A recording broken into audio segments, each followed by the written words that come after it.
Hello dears, അസ്സലാമു അലൈക്കും. അപ്പോൾ ഇന്ന് അടിപൊളിയായിട്ട് ഉരുളക്കിഴങ്ങും തുവരയും കൊണ്ട് അടിപൊളി ഒരു ഫ്രൈ ഉണ്ടാക്കിയെടുത്താലോ. അപ്പോൾ ആദ്യം തന്നെ ഒരു 4 ഉരുളക്കിഴങ്ങ് എടുത്തിട്ടുണ്ട് കേട്ടോ. അത് തൊലിയൊക്കെ കളഞ്ഞ് നമുക്ക് ഇതുപോലെ ഒന്ന് ചെറുതായിട്ടൊന്ന് കട്ട് ചെയ്തെടുക്കാവേ. അപ്പോൾ അടിപൊളി ടേസ്റ്റാണ്. എന്തായാലും ഇതുപോലെ ഒന്ന് ട്രൈ ചെയ്ത് നോക്കാം കേട്ടോ. അപ്പോൾ ഈ സീസൺ ആകുമ്പോഴല്ലേ നമുക്ക് ഇതുപോലെ തുവരയൊക്കെ കിട്ടത്തുള്ളൂ. അപ്പോൾ ഇന്നലെ തന്നെ ഞാനതൊക്കെ റെഡിയാക്കി വെച്ചിട്ടുണ്ട് കേട്ടോ. തുവര ക്ലീൻ ചെയ്ത് കുറച്ചധികം പണിയാണല്ലോ. അപ്പോൾ ഇനി ഞാൻ ഉരുളക്കിഴങ്ങ് അരിഞ്ഞത് ഒരു ബൗളിലേക്ക് മാറ്റി കൊടുത്തിട്ടുണ്ട് കേട്ടോ. ഇനി നമുക്ക് തുവരയും കൂടി ഇട്ട് കൊടുക്കാവേ. ഇനി ഇതിലോട്ട് കുറച്ച് കറിവേപ്പിലയും കൂടി ഇട്ട് കൊടുക്കാം. കഴിക്കാനൊക്കെ ടേസ്റ്റാണ്, പണി കൂടുതലുമാണ് കേട്ടോ.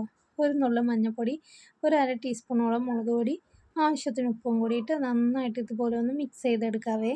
അപ്പോൾ കൈ കൊണ്ട് തന്നെ മിക്സ് ചെയ്തെടുത്താൽ മതിയാവും. ഇനി ഒരു പാൻ വെച്ച് കൊടുത്തിട്ടുണ്ട്. അതിലോട്ട് ഓയിൽ ഒഴിച്ച് കൊടുത്ത് ചൂടായി വരുന്ന സമയത്ത് നമ്മൾ മിക്സ് ചെയ്തത് ഇട്ട് കൊടുക്കുക. ഇനി ഒരു അടപ്പിട്ട് മൂടി കൊടുക്കുക, ഒരു 5 മിനിറ്റ്. ഇനി നമുക്ക് അടപ്പിട്ട് മൂടി കൊടുക്കണം കേട്ടോ. ഇങ്ങനെ ഓപ്പണായിട്ട് തന്നെ വെച്ചിട്ട് നമുക്ക് ഹൈ ഫ്ലെയിമിൽ വെച്ച് ഒന്ന് ഫ്രൈ ചെയ്തെടുക്കുക. അടിപൊളി ടേസ്റ്റാണ്. മസ്റ്റായിട്ടൊന്ന് ട്രൈ ചെയ്ത് നോക്കുക. Thanks for watching.